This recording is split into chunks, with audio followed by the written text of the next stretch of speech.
দর্শক, বিশ্বকাপ বাছাই পর্ব সামনে রেখে দল ঘোষণা করেছে ইউরোপের দুই জায়ান্ট ফ্রান্স আর জার্মানি। কে কে জায়গা পেলেন আর কারা বাদ পড়লেন চলুন জেনে নিই।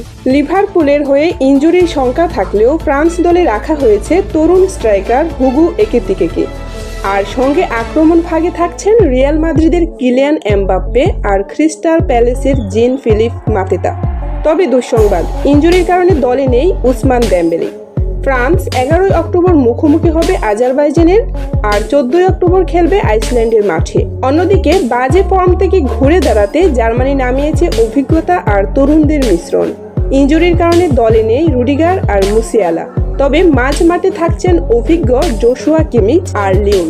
জার্মানি 10 অক্টোবর খেলবে লুক্সেমবার্গের বিপক্ষে আর 3 দিন পর নামবে নর্দার্ন আয়ারল্যান্ডের বিরুদ্ধে। তো দর্শক, ফ্রান্স আর জার্মানি কি পারবে এই দলে ভর করে নিজেদের সেরা ফর্মে ফিরতে?